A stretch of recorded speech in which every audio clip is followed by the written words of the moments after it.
श्रीनारायणस्तोत्रम्। नारायणाय नलिनायतलोचनाय नाथाय पत्ररथनायकवाहनाय नालीकसद्मरमणीयभुजान्तराय नव्याम्बुदाभरुचिराय नमः परस्मै। ॐ नमो वासुदेवाय लोकानुग्रहकारिणे धर्मस्य स्थापनार्थाय यथेच्छवपुषे नमः। सृष्टिस्थित्यनुसंहारान् मनसा कुर्वते नमः। संहृत्य सकलान् लोकान् शायिने वटपल्लवे सदानन्दाय शान्ताय चित्स्वरूपाय विष्णवे स्वेच्छाधीनचरित्राय निरीशायेश्वराय च मुक्तिप्रदायिने सद्यो मुमुक्षूणां महात्मनां वसते भक्तचित्तेषु हृदये योगिनामपि। चराचरमिदं कृत्स्नं तेजसा व्याप्य तिष्ठते विश्वाधिकाय महतो महतेडोरडीयसे तूयमानाय दान्ताय वाक्यैरुपनिषद्भवैः अपारघोरसंसार सागरोत्तारहेतवे नमस्ते लोकनाथाय लोकातीताय ते नमः। नमः परमकल्याण निधये परमात्मने अच्युताय प्रमेयाय निर्गुणाय नमो नमः। नमः सहस्रशिरसे नमः सततभास्वते नमः कमलनेत्राय नमोऽनन्ताय विष्णवे नमस्त्रिमूर्तये धात्रे नमस्त्रियुगशक्तये नमः समस्तसुहृदे नमः सततजिष्णवे शङ्खचक्रगदापद्म धारिणे लोकधारिणे स्फुरत्किरीटकेयूर मुकुटाङ्गदधारिणे निर्द्वन्द्वाय निरीहाय निर्विकाराय वै नमः। पाहि मां पुण्डरीकाक्ष शरण्यशरणागतं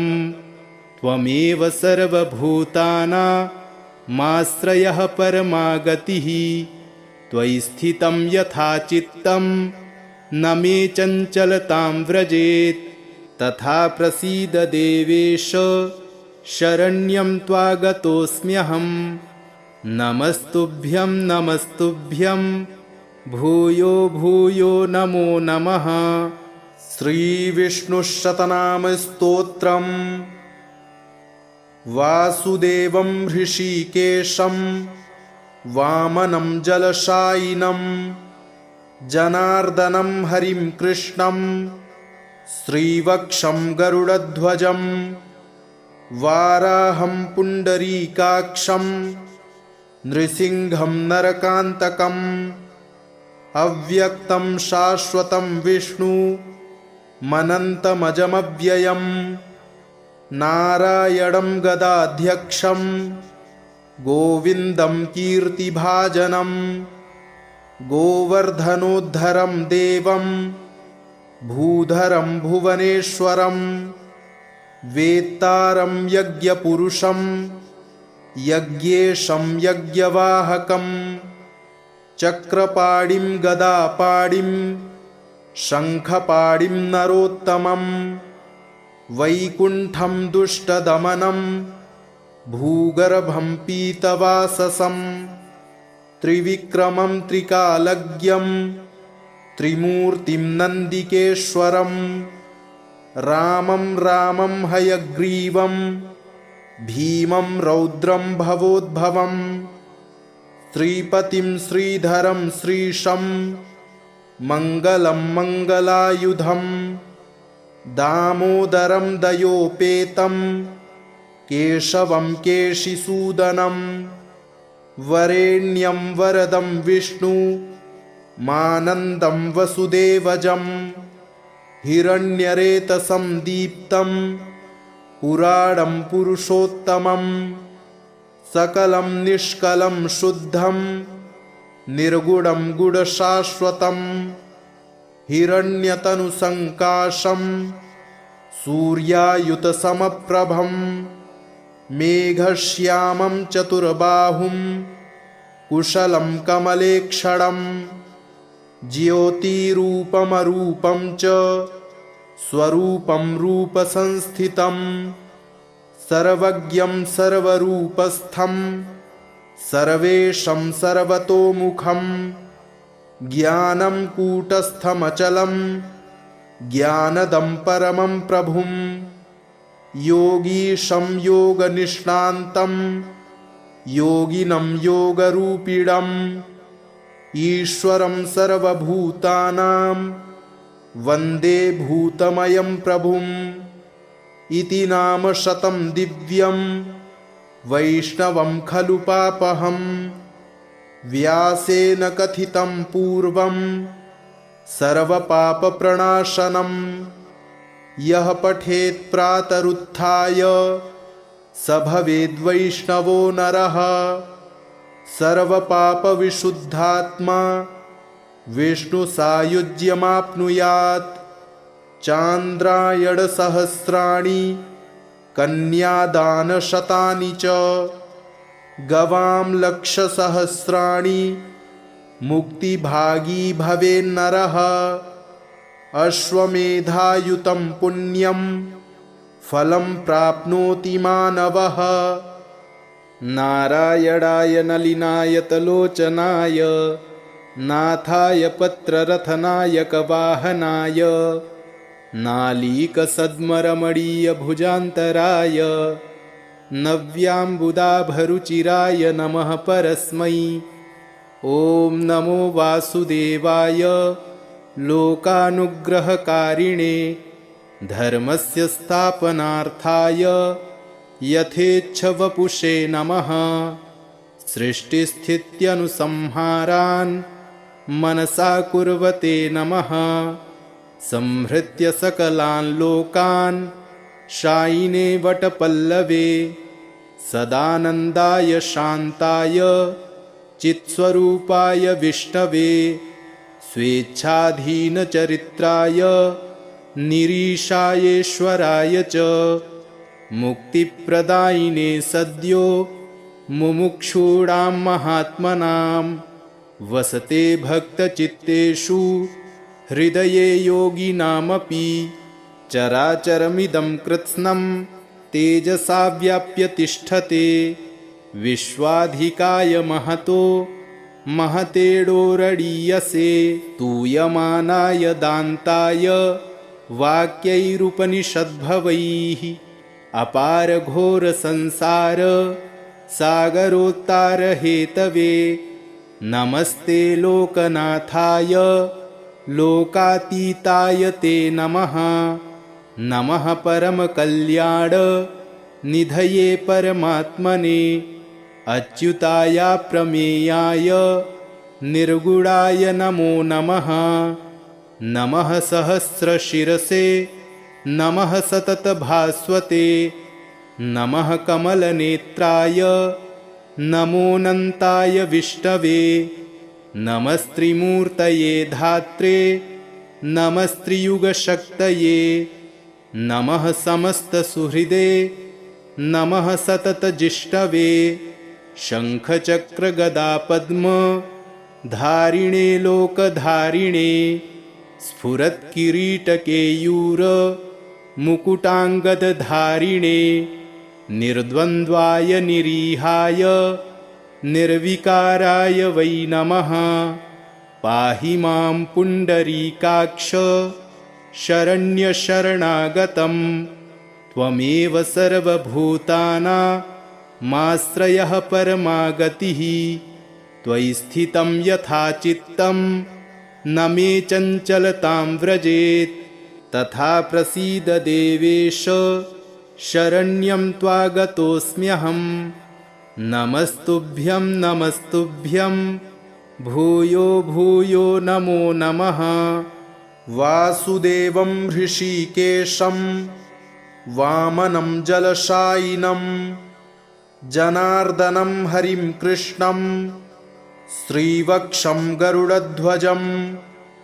वाराहं पुण्डरीकाक्षं नृसिंहं नरकान्तकम् अव्यक्तं शाश्वतं विष्णु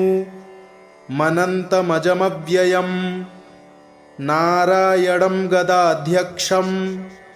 गोविन्दं कीर्तिभाजनं गोवर्धनोद्धरं देवं भूधरं भुवनेश्वरं वेत्तारं यज्ञपुरुषं यज्ञेशं यज्ञवाहकं चक्रपाणिं गदापाणिं शङ्खपाणिं नरोत्तमं वैकुण्ठं दुष्टदमनं भूगर्भं पीतवाससं त्रिविक्रमं त्रिकालज्ञं त्रिमूर्तिं नन्दिकेश्वरं रामं रामं हयग्रीवं भीमं रौद्रं भवोद्भवं श्रीपतिं श्रीधरं श्रीशं मङ्गलं मङ्गलायुधं दामोदरं दयोपेतं केशवं केशिसूदनं वरेण्यं वरदं विष्णु मानन्दं वसुदेवजं हिरण्यरेतसं दीप्तं पुराणं पुरुषोत्तमं सकलं निष्कलं शुद्धं निर्गुणं गुणशाश्वतं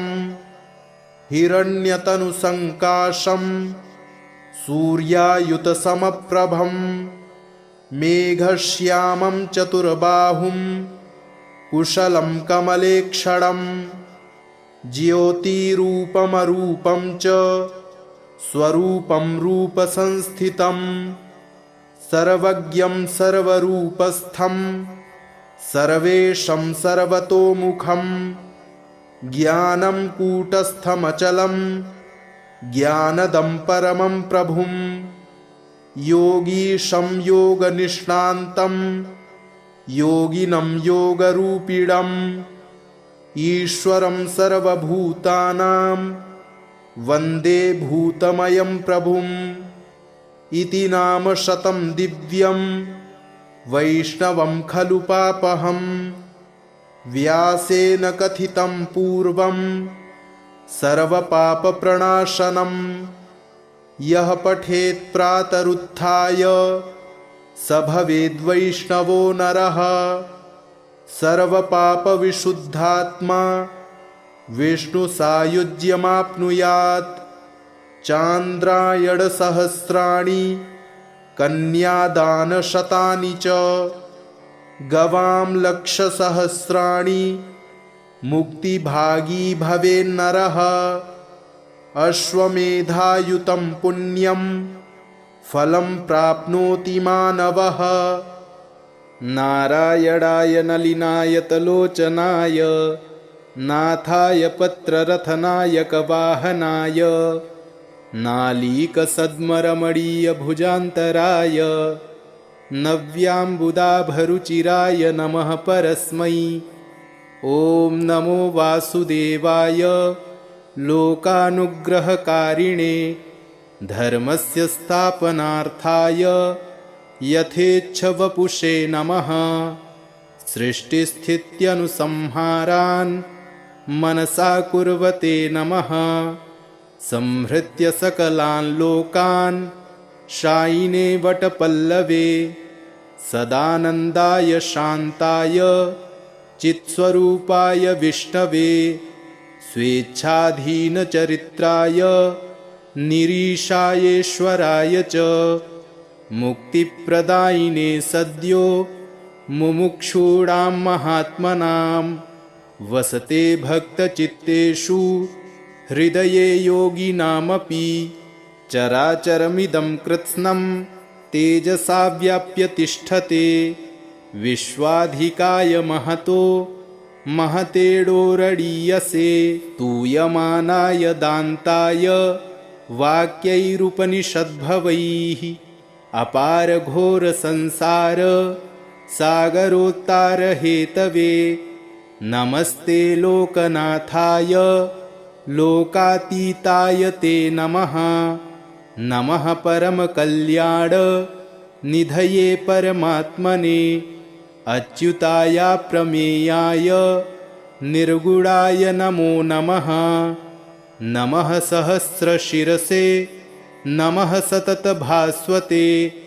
नमः कमलनेत्राय नमोऽनन्ताय विष्णवे नमस्त्रिमूर्तये धात्रे नमस्त्रियुगशक्तये नमः समस्तसुहृदे नमः सततजिष्णवे शङ्खचक्रगदापद्म धारिणे लोकधारिणे स्फुरत्किरीटकेयूर मुकुटाङ्गदधारिणे निर्द्वन्द्वाय निरीहाय निर्विकाराय वै नमः पाहि मां पुण्डरीकाक्ष शरण्यशरणागतं त्वमेव सर्वभूतानामाश्रयः परमागतिः त्वयि स्थितं यथा चित्तं न मे चञ्चलतां व्रजेत् तथा प्रसीद देवेश शरण्यं त्वागतोऽस्म्यहं नमस्तुभ्यं नमस्तुभ्यं भूयो भूयो नमो नमः वासुदेवं हृषीकेशं वामनं जलशायिनं जनार्दनं हरिं कृष्णं श्रीवक्षं गरुडध्वजं वाराहं पुण्डरीकाक्षं नृसिंहं नरकान्तकम् अव्यक्तं शाश्वतं विष्णुमनन्तमजमव्ययं नारायणं गदाध्यक्षं गोविन्दं कीर्तिभाजनं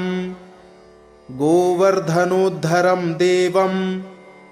भूधरं भुवनेश्वरं वेत्तारं यज्ञपुरुषं यज्ञेशं यज्ञवाहकं चक्रपाणिं गदापाणिं शङ्खपाणिं नरोत्तमं वैकुण्ठं दुष्टदमनं भूगर्भं पीतवाससं त्रिविक्रमं त्रिकालज्ञं त्रिमूर्तिं नन्दिकेश्वरं रामं रामं हयग्रीवं भीमं रौद्रं भवोद्भवं श्रीपतिं श्रीधरं श्रीशं मङ्गलं मङ्गलायुधं दामोदरं दयोपेतं केशवं केशिसूदनं वरेण्यं वरदं विष्णुमानन्दं वसुदेवजं हिरण्यरेतसं दीप्तं पुराणं पुरुषोत्तमं सकलं निष्कलं शुद्धं निर्गुणं गुणशाश्वतं हिरण्यतनुसङ्काशं सूर्यायुतसमप्रभं मेघश्यामं चतुर्बाहुं कुशलं कमलेक्षणं ज्योतिरूपमरूपं च स्वरूपं रूपसंस्थितं सर्वज्ञं सर्वरूपस्थं सर्वेशं सर्वतोमुखं ज्ञानं कूटस्थमचलं ज्ञानदं परमं प्रभुं योगीशं योगनिष्णान्तं योगिनं योगरूपिणम् ईश्वरं सर्वभूतानां वन्दे भूतमयं प्रभुम् इति नाम शतं दिव्यं वैष्णवं खलु पापहं व्यासेन कथितं पूर्वं सर्वपापप्रणाशनं यः पठेत् प्रातरुत्थाय स भवेद्वैष्णवो नरः सर्वपापविशुद्धात्मा विष्णुसायुज्यमाप्नुयात् चान्द्रायणसहस्राणि कन्यादानशतानि च गवां लक्षसहस्राणि मुक्तिभागी भवेन्नरः अश्वमेधायुतं पुण्यं फलं प्राप्नोति मानवः नारायणाय नलिनायतलोचनाय नाथाय पत्ररथनायकवाहनाय नालीकसद्मरमणीयभुजान्तराय नव्याम्बुदाभरुचिराय नमः परस्मै। ॐ नमो वासुदेवाय लोकानुग्रहकारिणे धर्मस्य स्थापनार्थाय यथेच्छवपुषे नमः। सृष्टिस्थित्यनुसंहारान् मनसा कुर्वते नमः। संहृत्य सकलान् लोकान् शायिने वटपल्लवे सदानन्दाय शान्ताय चित्स्वरूपाय विष्णवे स्वेच्छाधीनचरित्राय निरीशायेश्वराय च मुक्तिप्रदायिने सद्यो मुमुक्षूणां महात्मनां वसते भक्तचित्तेषु हृदये योगिनामपि चराचरमिदं कृत्स्नं तेजसा व्याप्य तिष्ठते विश्वाधिकाय महतो महतेडोरडीयसे तूयमानाय दान्ताय वाक्यैरुपनिषद्भवैः अपारघोरसंसार सागरोत्तारहेतवे नमस्ते लोकनाथाय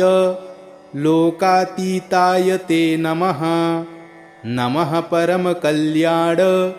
निधये परमात्मने अच्युताय प्रमेयाय निर्गुणाय नमो नमः। नमः सहस्रशिरसे नमः सततभास्वते नमः कमलनेत्राय नमोऽनन्ताय विष्णवे नमस्त्रिमूर्तये धात्रे नमस्त्रियुगशक्तये नमः समस्तसुहृदे नमः सततजिष्णवे शङ्खचक्रगदापद्म धारिणे लोकधारिणे स्फुरत्किरीटकेयूर मुकुटाङ्गदधारिणे निर्द्वन्द्वाय निरीहाय निर्विकाराय वै नमः। पाहि मां पुण्डरीकाक्ष शरण्यशरणागतं त्वमेव सर्वभूतानामाश्रयः परमागतिः त्वयि स्थितं यथा चित्तं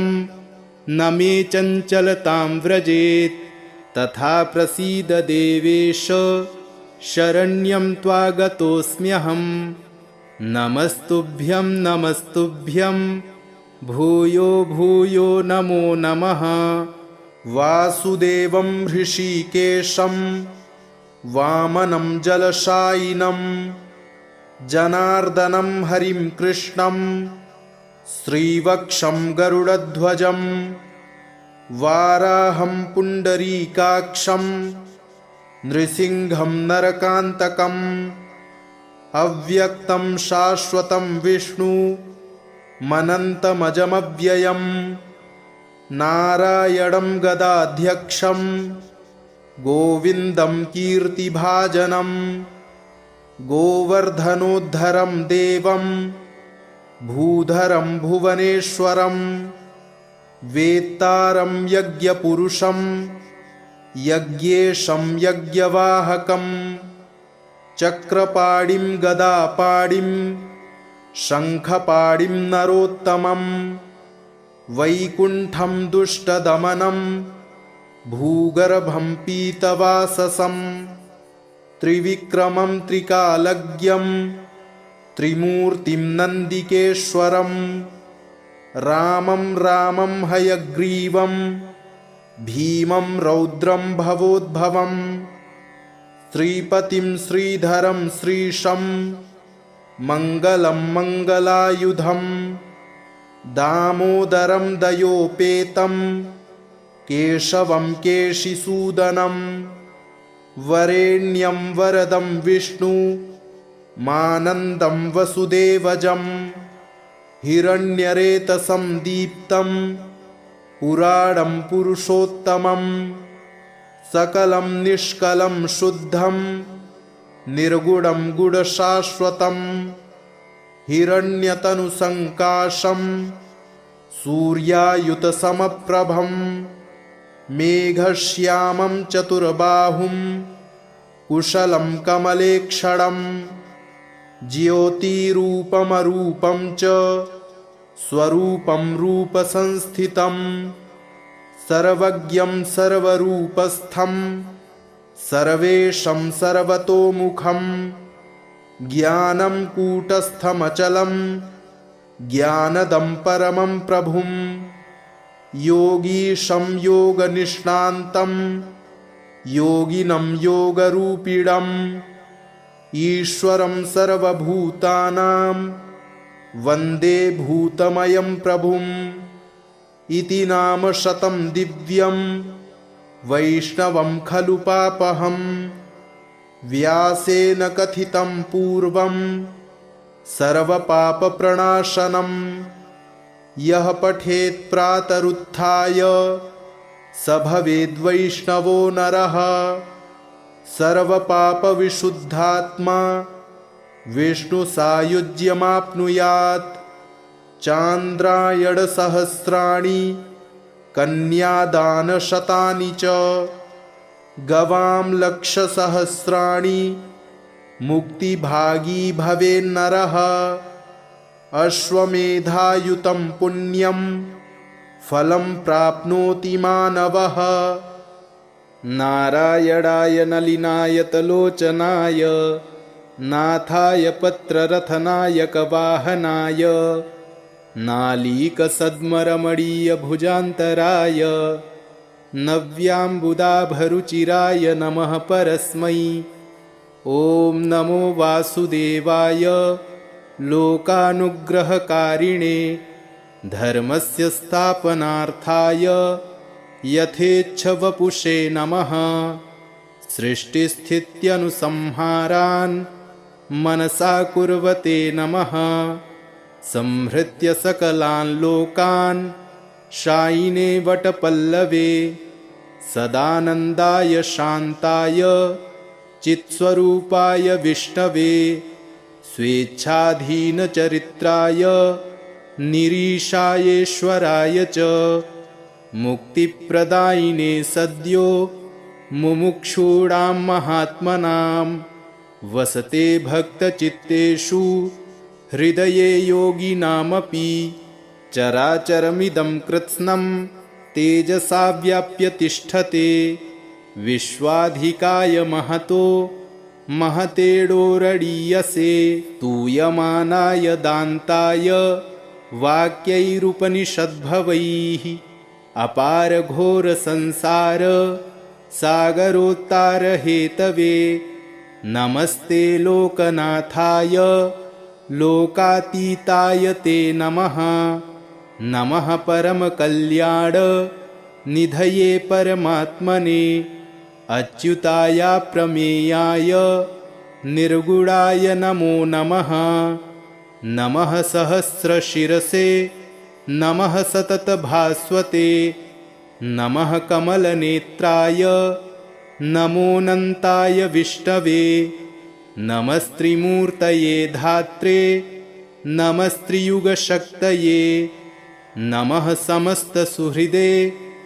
नमः सततजिष्णवे शङ्खचक्रगदापद्म धारिणे लोकधारिणे स्फुरत्किरीटकेयूर मुकुटाङ्गदधारिणे निर्द्वन्द्वाय निरीहाय निर्विकाराय वै नमः। पाहि मां पुण्डरीकाक्ष शरण्यशरणागतं त्वमेव सर्वभूतानामाश्रयः परमागतिः त्वयि स्थितं यथा चित्तं न मे चञ्चलतां व्रजेत् तथा प्रसीद देवेश शरण्यं त्वागतोऽस्म्यहम्। नमस्तुभ्यं नमस्तुभ्यं भूयो भूयो नमो नमः।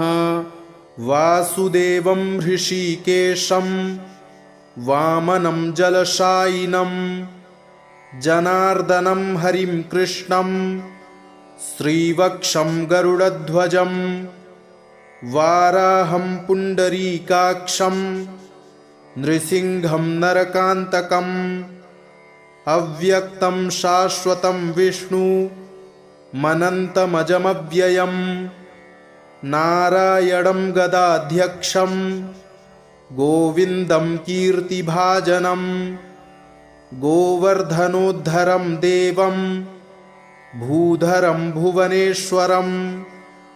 वेत्तारं यज्ञपुरुषं यज्ञेशं यज्ञवाहकं चक्रपाणिं गदापाणिं शङ्खपाणिं नरोत्तमं वैकुण्ठं दुष्टदमनं भूगर्भं पीतवाससं त्रिविक्रमं त्रिकालज्ञं त्रिमूर्तिं नन्दिकेश्वरं रामं हयग्रीवं भीमं रौद्रं भवोद्भवं श्रीपतिं श्रीधरं श्रीशं मङ्गलं मङ्गलायुधं दामोदरं दयोपेतं केशवं केशिसूदनं वरेण्यं वरदं विष्णु मानन्दं वसुदेवजं हिरण्यरेतसं दीप्तं पुराणं पुरुषोत्तमं सकलं निष्कलं शुद्धं निर्गुणं गुणशाश्वतं हिरण्यतनुसङ्काशं सूर्यायुतसमप्रभं मेघश्यामं चतुर्बाहुं कुशलं कमलेक्षणं ज्योतिरूपमरूपं च स्वरूपं रूपसंस्थितं सर्वज्ञं सर्वरूपस्थं सर्वेशं सर्वतोमुखं ज्ञानं कूटस्थमचलं ज्ञानदं परमं प्रभुं योगीशं योगनिष्णान्तं योगिनं योगरूपिणम् ईश्वरं सर्वभूतानां वन्दे भूतमयं प्रभुम् इति नाम शतं दिव्यं वैष्णवं खलु पापहं व्यासेन कथितं पूर्वं सर्वपापप्रणाशनं यः पठेत् प्रातरुत्थाय स भवेद्वैष्णवो नरः सर्वपापविशुद्धात्मा विष्णुसायुज्यमाप्नुयात् चान्द्रायणसहस्राणि कन्यादानशतानि च गवां लक्षसहस्राणि मुक्तिभागी भवेन्नरः अश्वमेधायुतं पुण्यं फलं प्राप्नोति मानवः इति श्रीविष्णुशतनामस्तोत्रं सम्पूर्णम्।